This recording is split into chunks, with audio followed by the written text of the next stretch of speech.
लौटा दूं? किरण बेटी, इस मिलिट्री वाले को कम मत समझना। ये एड़ा बन के पेड़ा खाने वालों में से है। देख तो कैसा सूट बूट में सज के आया है, लेकिन मुझे तो दाढ़ी के साथ ही हीरो लगता है, बिना दाढ़ी के तो जल्लाद लगता है। लगता है पुलिस वाली पे लट्टू हो गया है। नेगेटिव्स देने का तो सिर्फ एक बहाना है। आप कुछ सोच रहे हैं क्या? नहीं, सोचना क्या, मिलिट्री वाले सोचते बहुत कम है, करते बहुत ज्यादा है।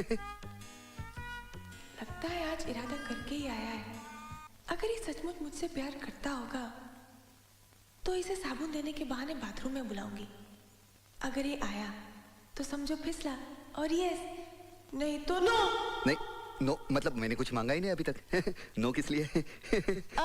No no no no no yes, इसलिए कि मैं आपको ऐसे नेगेटिव देके जाने नहीं दूंगी। आप 10 मिनट बैठिए, मैं अभी नहा के आती हूँ। कहीं जाना नहीं। हाँ, टेक योर ओन टाइम।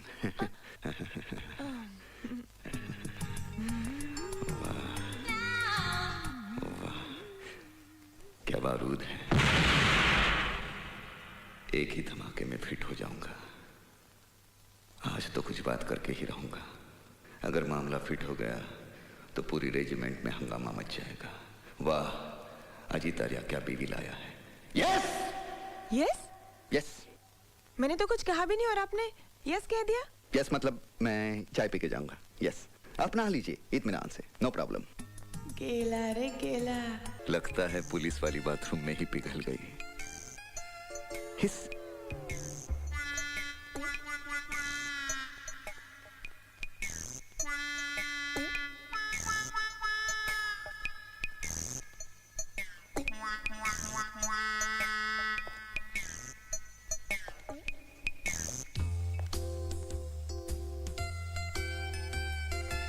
हम दोनों की जोड़ी कितनी अच्छी लगेगी।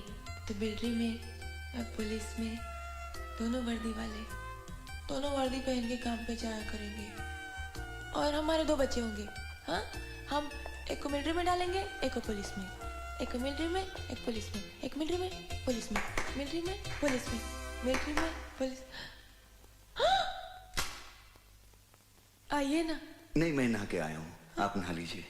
नहीं नहीं नहीं, देखिए देखिए देखिए, देश की हालत वैसे भी बहुत खराब है।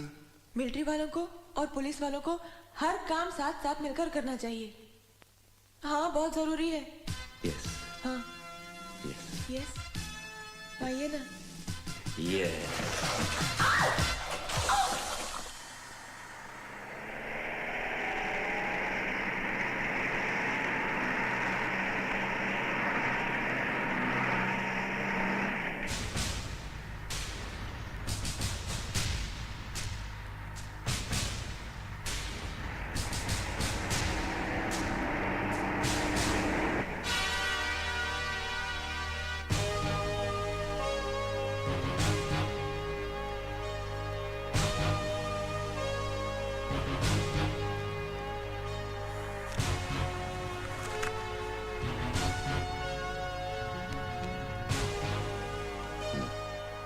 सिगरेट है? सॉरी, सिगरेट के पैकेट में बीड़ी है, बीड़ी। दादा भाई की असली पसंद नहीं है? पीना छोड़ दिया क्या? बिल्कुल no smoking? Good for health. Nice.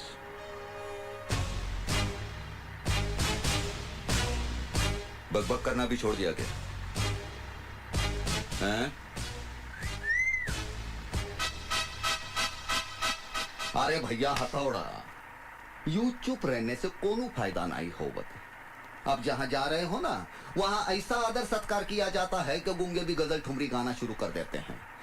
हम हैं बनारस के भैया उमरे आ। चम्मच खड़ा करो क्या? चम्मच। वो फुर फुर करके चाय पीना भी छोड़ दिया। यार, ये छोड़ने के मामले में बड़े माहिर हो तुम। आज ये छोड़ दिया, इसके पहले बीवी बच्ची को छोड़ दिया, उसके पहले तो हद कर दी। अपनी ड्यूटी, अपना फर्ज, अपनी वफादारी छोड़कर सीधे गद्दार बन गए। गद्दार नहीं हूं मैं, नहीं हूं मैं गद्दार। असलियत जानना चाहते हो तो अपने खून के उबाल को रोको और सुनाओ। ये कोई नौटंकी नहीं है, ये हकीकत है, हकीकत।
ये नहीं हो सकता चंगी जी, तुम समझ नहीं रहे हो, मिलिट्री का मामला है। आज तक हमने तुम्हारे हर मामले को सुलझाया, चाहे वो इलेक्शन का हो या फिर गंदी राजनीति में किसी को खत्म करने का।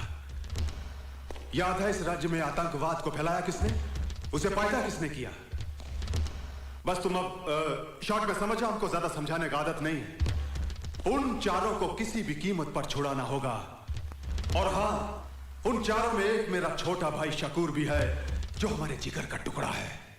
और अल्लाह कसम, हम अपने छोटे भाई के नाम का फातिहा नहीं पढ़ सकते। मगर चंगी, अगर मगर कुछ नहीं, किसी भी कीमत पर उन चारों को छुड़वाना तुम्हारे जिम्मे है। आज तक तुम्हारे हर खेल में हम जोकर बनकर खेलते आए हैं, मगर आज के इस खेल में जोकर। बस चंगे जी, आगे एक लफ्ज भी मत कहना। और एक बात ध्यान से सुनो, राजा साहब जब भी कोई खेल खेलता है तो हुक्म का इक्का अपने पास रखता है, और इस खेल में भी हुक्म का इक्का हमारे पास ही रहेगा। उठा लो इसे।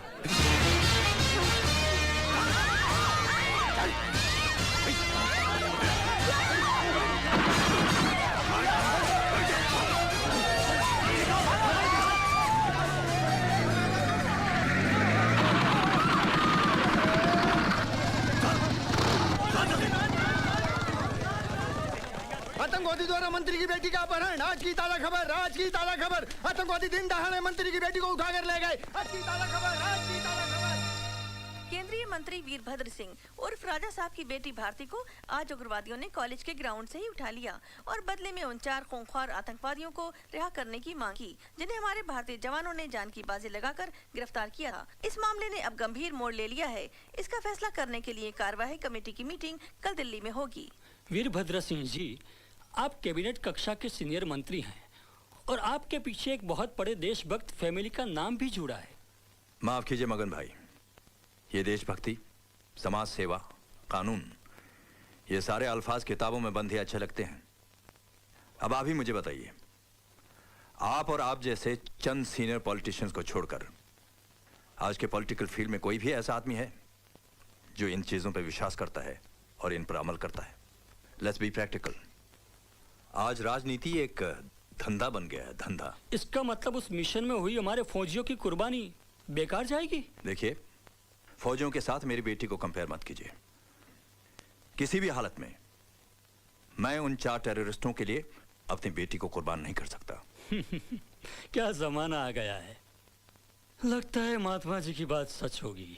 मगन भाई, ऐसी कुर्बानी देने वाले नेताओं की आजकल सिर्फ मूर्तियां बनती हैं, जिनकी साल में एक बार सफाई की जाती है और मालाएं चढ़ाई जाती है, और बाकी के तमाम दिन परिंदे उनका आदर सत्कार करते रहते हैं।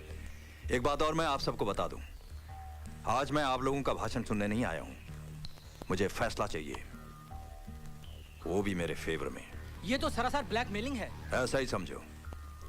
हर हालत में मुझे मेरी बेटी जिंदा चाहिए। अगर उसे कुछ हो गया तो आपकी ये मिलीजुली सरकार उड़ी समझो। 30 MP हैं मेरे पास, जिनके बलबूते पर आपकी ये सरकार चल रही है। इसे धमकी नहीं, मेरा फैसला समझना। और सब जानते हैं कि वीरभद्र सिंह जब फैसला सुनाता है तो कभी नहीं बदलता। सर, क्या फैसला हुआ आज की मीटिंग में? अभी तक कोई फैसला नहीं हुआ है, मगर मैंने अपना फैसला सुना दिया है।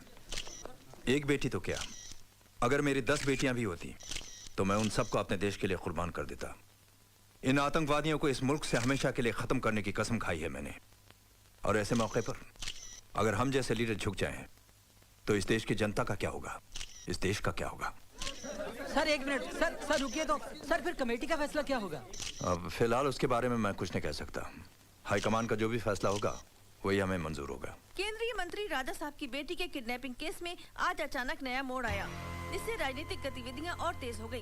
कार्यवाही कमेटी की मीटिंग में पर्दे के पीछे कौन सा राजनीतिक खेल खेला गया कि राजा साहब के न होने के बावजूद भी हाई कमांड ने ये फैसला किया कि उन 4 खूंखार आतंकवादियों को राजा साहब की बेटी भारती के रिहाई के बदले में छोड़ दिया जाएगा।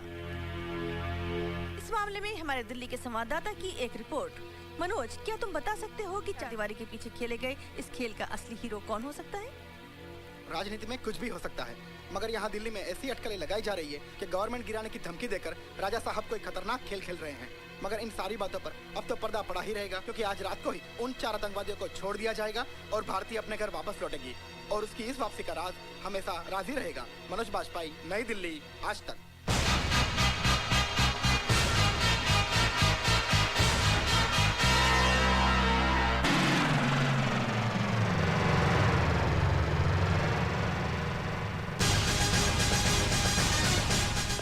रुकिए, कहाँ जा रहे हैं आप? मंत्री अंदर है।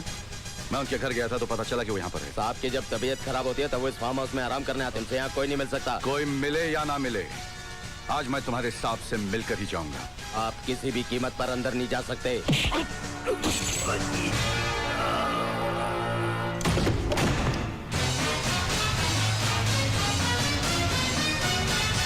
पता नहीं तुम जैसे गद्दार और देशद्रोही नेता का असली रूप हमारे देश की अंधी जनता कब देखेगी।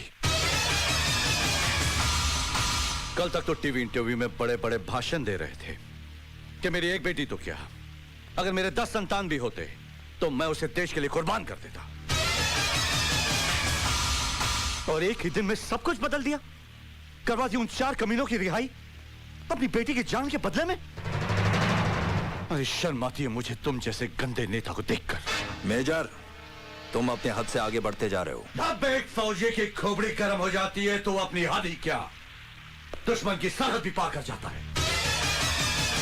जानते हो उन कमीनों ने कितने हिंदुस्तानियों का खात्मा किया, कितनी औरतों का सुहाग उजाड़ा, कितने मासूम बच्चों को यतीम किया। उन्हें पकड़ने के लिए हमारे कितने जाबाज जवान शहीद हुए, और तुमने एक लड़की तुम्हारी बेटी की खातिर उन 4 आतंकवादियों को छुड़वा दिया। राजा साहब, सरकारी कुर्सी बाप की मोहब्बत निभाने के लिए नहीं, देश की रक्षा के लिए दी जाती है। सच कह रहे हैं आप, बिल्कुल सच। भारती, तुम? हाँ, आज मैं भी अपने बाप का असली रूप देखने यहाँ चली आई हूँ, और पता चला कि बीमारी के बहाने आप यहाँ कौन सा आराम फरमा रहे हैं। भारती, तुम भी इन वर्दी वालों की बातों में आ गई। आप इस देश की जनता की आंखों में धूल झोंक कर उन पर राज कर सकते हैं पापा, मगर अब अपनी बेटी की आंखों में धूल झोंक कर उसके दिल पर बाप बनकर राज नहीं कर सकते। मुझे शर्म आती है आपको बाप कहते हुए भी। जिसके बाप ने आजादी की जंग में अंग्रेजों की गोलियां अपने सीने पर खाकर इस देश को आजादी दिलवाई थी, और आज उसी का बेटा आतंकवादियों से गले मिलकर अपने ही देश को लूट रहा है। भारती, बंद करो ये बकवास। ये बकवास नहीं, हकीकत है। आज मुझे ये भी मालूम हो गया है कि उन 4 को छुड़वाने के लिए आप ही ने मेरे अपहरण का नाटक रचा था, और फिर बाद में आप ही ने सरकार को गिराने की धमकी देकर सरकार को दबाव में लाकर उन 4 को छुड़वा दिया। देश का प्रधानमंत्री बनने की लालच ने आपको इतना गिरा दिया है कि आपने अपनी खुद की बेटी का भी इस गंदी राजनीति में इस्तेमाल किया। बस करो बेटी। मत कहिए मुझे बेटी। आज से मैंने वो सारे रिश्ते तोड़ दिए हैं जो हमारे बीच थे। अब मैं आपको सारी दुनिया के सामने बेनकाब कर दूंगी और देशवासियों से चिल्ला चिल्ला के कहूंगी कि देखिए इस आदमी की असलियत। जिसे तुम प्रधानमंत्री बनाना चाहते हो वो आदमी कितना कमीना है। अरे जो अपनी बेटी को बेच सकता है वो एक दिन कुर्सी के लिए अपनी माँ को, अपने वतन को भी बेच देगा। बदतमीज!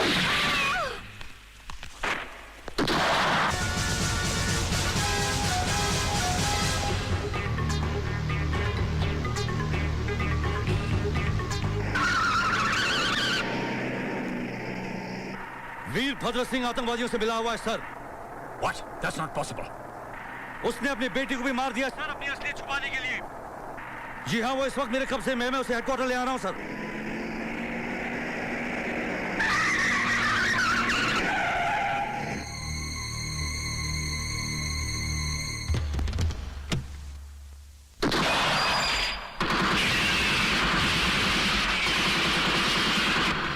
Major Rathore. Come in, major Rathore. Major Rathore, come in over.